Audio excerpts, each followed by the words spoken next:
with, can you please introduce yourself and tell us what you're working? Yeah, I have this microphone. Thank Great. you. I've been asked to prepare some slides. I make it really short. Yes, my name is Christian Raschner. I'm a sports scientist and mechanical engineer, and I'm working at the Department of Sports Science in Innsbruck, and I'm also head of the Olympic Training Center, who is located here at our campus sport of the University of Innsbruck. And due to the fact that we are part of this campus and the university, we have access to the high altitude chamber with our athletes, to the Vicon system, EMG analysis and biomechanical lab. This is an advantage, but maybe you have experience. It's also sometimes difficult in such a big company like a university, so some things are also not so easy to handle. And at the moment, we are responsible for 73 athletes.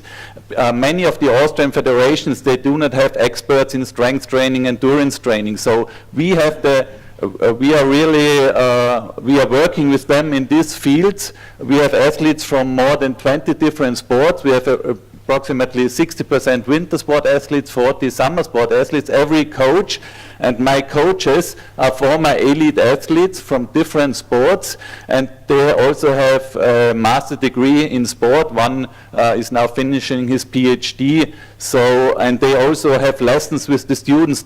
So they always should be state of the art in their fields. And I have 3 sports scientists who are responsible for our talent development projects. Here you see some impressions of our athletes, and I'm also father of a professional ski racer who will start in Kitzbühel at the World Cup with one of the last numbers, but he's young and he will have maybe 65, 68, and it's hard to qualify for the best 30 racers, but he's on a good way, and he's second in the overall cup standing of the European Cup. And we really concentrate on alpine skiing. Yeah? We are a really small center, and we do not get money from the Austrian government. It's unique, I think. We just founded from the government of Tyrol, city of Innsbruck, and the university.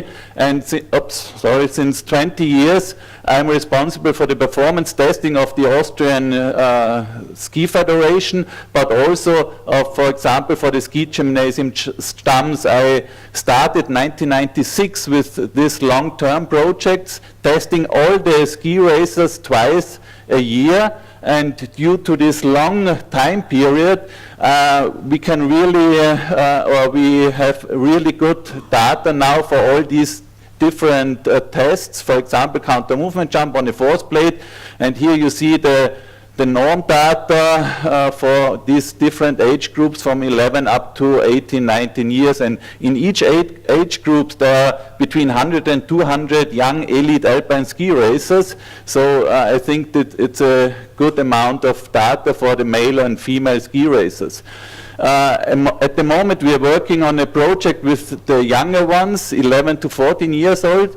All the coaches in this ski secondary school, they are filling all the fitness data into a database. They do all the ski racing data, how many gates they skied, and we also collect all the traumatic and overuse injuries. And together with the fitness testing, of course, we are part of the university, we have to publish.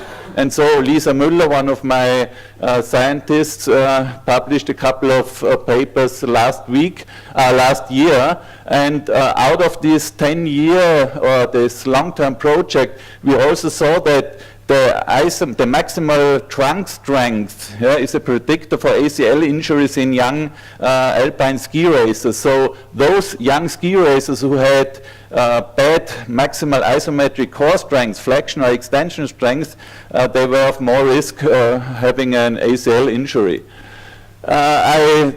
to the fact that I'm a mechanical engineer, I always like to develop and evaluate sport-specific tests. The coaches came 10 years ago. We do not know how to start best in ski cross or snowboard cross, so we built a machine with these item profiles, and we evaluated it on snow, and now it's in our lab, and it's part of this test battery for the snowboard or ski cross athletes. The same with the luge athletes. And I want to show you a short video now. We developed a special device, and are happy that the firm saw it and was interested to make it available. So these bars, they have optic sensors, and they follow the bar, so we can make a really eccentric training with this device with our athletes. You see the here are the sensors, and they are following the bar. And we can also make some jumps, barbell jumps. It's going down, and he's jumping, and then he do not have to land with the barbell again. Yeah? So he can concentrate really on his squat jump, on his loaded jump. And it's available now, this lifter, and we have developed it, and we are lucky that, as I said, this firm is producing this machine now. And we have another project running on another machine, like it's pretty similar with this eccentric bike from Michi Vogt and Hans Hoppeler. And the special thing with this device, it's a prototype, is that we can produce some shocks. You will see here now these short shocks, and when you have seen the downhill race last weekend for the women, it was very bumpy, and you will see Kitzbühel will be also very bumpy, so we can make here special training sessions. Thanks a lot. Thank you, Chris. That was quite an impressive introduction of what you're doing. How is it organized then? You said you are at the Olympic Center in Innsbruck. It's in the Tyrol department, and you have the university there, and you focus on the alpine skiers. Is it divided up then in Austria, that every region has his own Olympic Center and sports scientists combined with universities, or have others also alpine skiers, or how is it organized? It's organized in this way that most of the ski races, they are located in Innsbruck or Salzburg, and sometimes Vorarlberg. They have also Olympic training centers, but Salzburg is the second one who is directly connected to the university. And the group of Erich Müller, they concentrate more on soccer at the moment. And all the three other Olympic training centers, they are not connected to the university, but we are connected together, and we help them if they need some literature or something. So it's similar as in Switzerland, where for each Olympic training center focuses on some of the disciplines. And but I was very impressed regarding your presentations, because in Austria we do not have any possibility to get access to support, financial support for scientific research. So I have now the 4th Minister of Sport in 5 years, and we have since 4 weeks we have a new government and a new minister for sport, so I will see what's going on now, I hope. So research is paid from the universities, and the services is paid, or is it free? The Austrian Ski Federation has to pay for this service, but we are looking for sponsors, and it's a hard work for me to get the money to make such research work. I'm sure it is. Okay, Nikolai, can you also tell us what you're doing? I haven't prepared any slides, but I think I can summarize what we are doing at the Olympic Training Center a little bit in the context of what we've heard before. So I'm representing the Olympic Training Center in Berlin. That's one of 19 Olympic training centers in Germany. And our job is to deliver in the region sports science, sports medicine support. So pretty much what we heard today, from psychology, lifestyle support, medical support to sports science support. Our job is the delivery at or around the training centers of the sports. Our job is not the research and development. That's what we have got the IIT in Leipzig for, and university partners, respectively the FES in Berlin, who's doing on the engineering and the equipment development. We do the daily support of the athletes. Do the athletes have to pay for it, or how is it organized so, in Berlin? I'm going to give you the business model as it is at the moment. As always, as in all our systems, the system is reinventing itself every 2 or 3 years with critique and people not happy with the results. So I can only give you a snapshot what it looks like at the moment. The business model, as we could say it, looks a little bit like this. Every athlete is allocated according to his training centers, where his training base is, to an Olympic training center, one of the 19th, depending on where they live, respectively where their sport-specific training center is.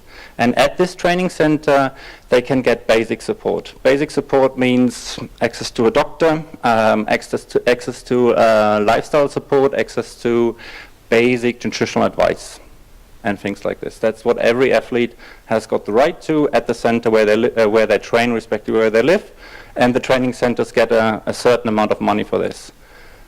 All the sports science support which goes into this direction, this is what we call special support. Every 4 years, the people from the federation and the people from the DOSB and the people from the IIT and the respective Olympic training centers come together. It's a very tough week with a lot of meetings, very tiring, and then there's decided what is going to happen regarding sports science support, special support, over the coming 4 years. And then the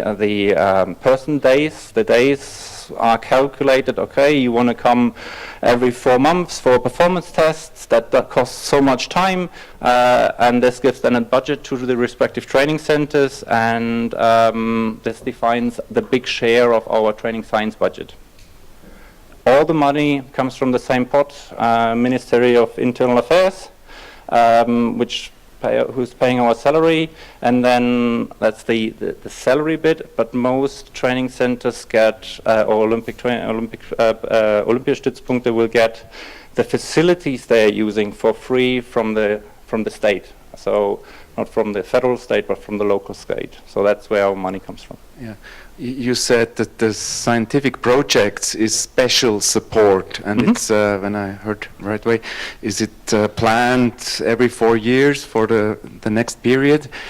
Is those special services, it's done from people like you, scientists at these centers, or is it universities, people from universities who are coming and doing projects, and you say them what to do, or how is it organized?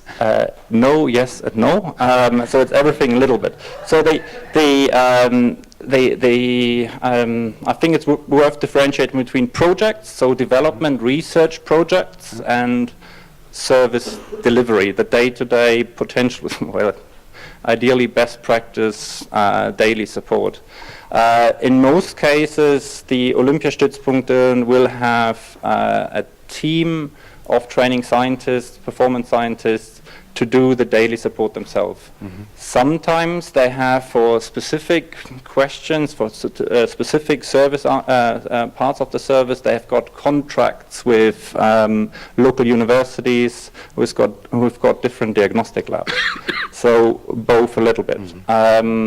Then one thing, for example, which is quite unique to the one in Berlin, we've got a team of 9 physiotherapists who are employed in our team, a little bit like here, who run around with the OSP t-shirt and are paid through our system. Other Olympiastützpunkte, they get money from the federal government, and they go then to physiotherapy practices and try to find partnerships. Now, you probably the next question will be: what is the best thing to have? And probably it's more economical to do the outsourcing bit, but it also depends a lot on the geographical circumstances. So the Olympiastützpunkt Berlin It's on the one hand the town, as well as the nation, not the nation state, the state Berlin. So all the athletes actually live relatively close to our office. Whereas when you have got the OSP Bayern, the headquarter is in Munich. But most athletes are somewhere in the mountains distributed. So having Olympiastützpunkt physiotherapists employed at the office in Munich doesn't make much sense because the athletes don't get there. So they would go out and say, okay, at that training venue we need a partnership with a local physiotherapist clinic, and they come for 3 months a year. We need to book 200 hours of services. So it depends a little bit on the circumstances. Yes, Markus, you showed us how it's organized in Switzerland, that we have contracts with those 11, 12 federations here in Macklingen. And you said also there's a budget for the special scientific support for the projects from Swiss Olympic. Can you tell us a little bit more about the money and embedded scientists who is paying for them? How is it organized? Federations have to pay for the routine or standard services we offer them. So we have a price list which is transparent and same price for every federation. For the federation we have a collaboration or a general agreement. We do some additional research work which is not paid one-to-one. That means we do develop services in collaboration with the federation, and the federation don't have to pay for the development of services. But once the services is on a standard level, they have to pay. That's one thing. For research projects, we have this foundation from Swiss Olympic, which is good, but not that much. There it's needed that Swiss Olympic ask to have the project embedded in the federation. So the head of the federation has to sign, and also the scientists have to sign, so to be sure that the product of this research will have a practical application afterwards. We're looking forward that Swiss Olympic will have more money to spend for sport science. So there's 1.5 million in the budget for the next years, which is a lot for Switzerland. It's not clear yet how they will spend the money. It's thought that the money will be spent for embedded sport scientists in the federations, but we are dealing still with Swiss Olympic, what's the best way, whether these scientists are linked to a certain institutions.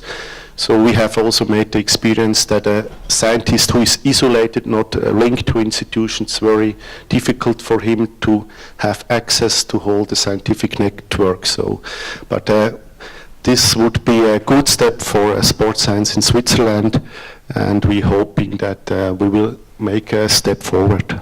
Yeah, you said if they want to apply for the money, this performance director has to sign, and also the scientist.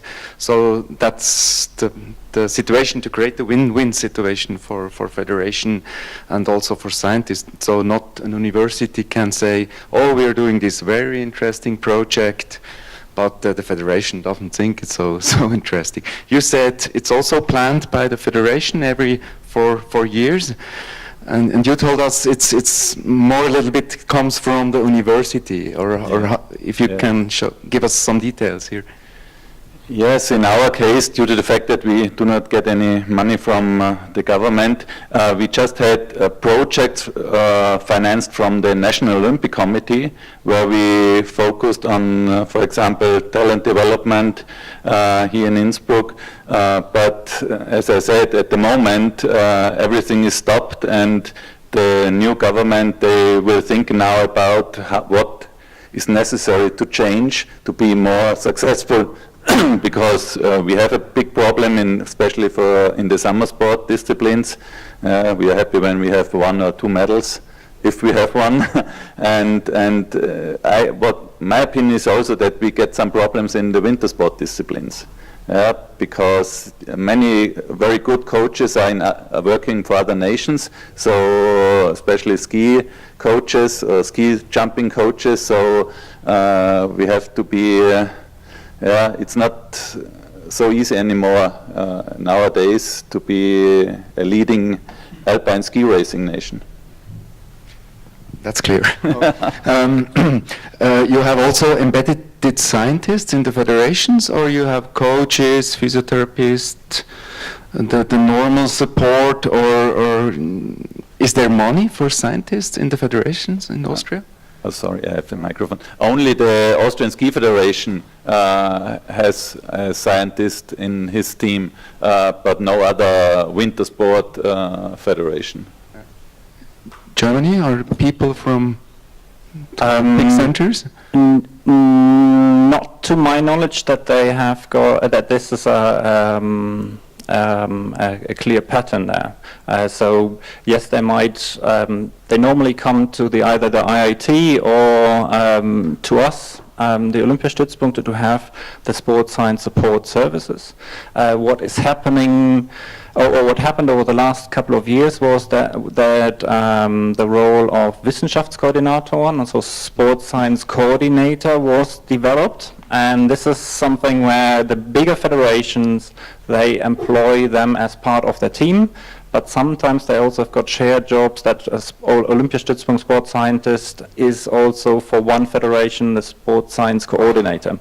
So a mixed bag. I guess it depends a little bit on the size of the federation. And some bigger federations like athletics, they might have, in addition to the support they get from the public service network, they employ on a contract basis a nutritionist for a specific team, and so on and so forth.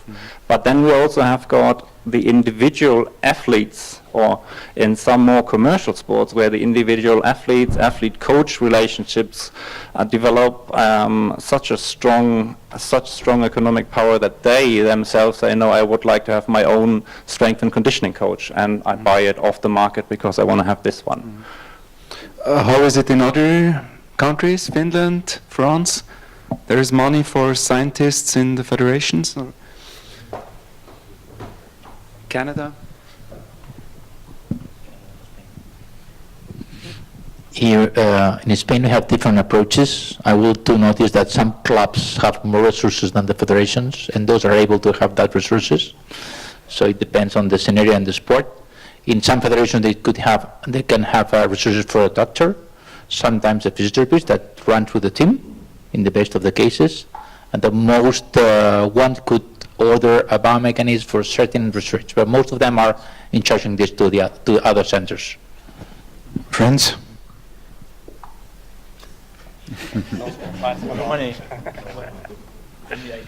No, the main center is the INSEP, because in our center, in regional center, it's our own responsibility. If the federation wants to have some help for this kind of thing, they must pay. And in the INSEP there is a own program with own money, and it's a relationship between the federation and INSEP, and sometimes there are agreement with the federation for the research. And sure, you're hosting the 26 federation in INSEP, so you have a huge panel of possibilities. Okay. Perhaps one more questions? One last question. Last one. I know we don't have much time, but do you think if you have enough money, sports science is, of course, if they have money, they first want to have a physiotherapist or a coach, physiotherapist, then okay, medicine, sport psychology, okay, but sports scientists, the money comes in a way at the end. Do you think it's important to have sports scientists, or what do you think about Sure, I think especially I had from the Lucia Federation, they asked me if I can give them a biomechanist, yeah? But I said, no, sorry, yeah, I don't have one in our Olympic training center, I have not the money for him, and of course I can't give them to federations. due to this? I think it depends a lot on where the sport is. If the importance of sport science, sport medicine support, obviously sport medicine support, and an athlete gets ill and injured, then they have to become fit again. But I think we also could do it with a big dose of humbleness on the sport science side. We can't test somebody to Olympic gold medal. The trainer, that links a little bit to the discussion from yesterday. The training, the coach, and the athlete, they have to be there first, and then we can polish them and help them develop. But if there's no good if there are not sufficient training facilities, if there are no athletes, if there are no coaches who can deal with the input we can offer, then we might as well not test or give advice. So that has to be there first, and then it has to be a relationship which has to develop between the sport and the scientists, and which makes us then, for the people on the other side of the building who give us the money, us as in the elite sport, difficult to understand that we need a lot of resources for what you can say the critical non-essentials, the time to spend time with the team, the money to spend, half the time to spend time with the team, time with the coach, understand the sport, living and breathing the sport, and how the coaches tick. And that's just difficult to calculate and get into a business matrix when you have to say what type of support do you want to have in the next 4 years. Thank you. That was, I think, brilliant closing words from you. So thank you very much to you both and everybody that had a question or participated in this program. So thank you. And Manu, you say us how it goes. Yes, thank you to all speakers for this morning, for this session. Thank you so much also, Yoon, for your contribution. We start late, and you know that with sports scientists it's very difficult to catch back the time when we are late. But anyway, I think we will make a break now, coffee break.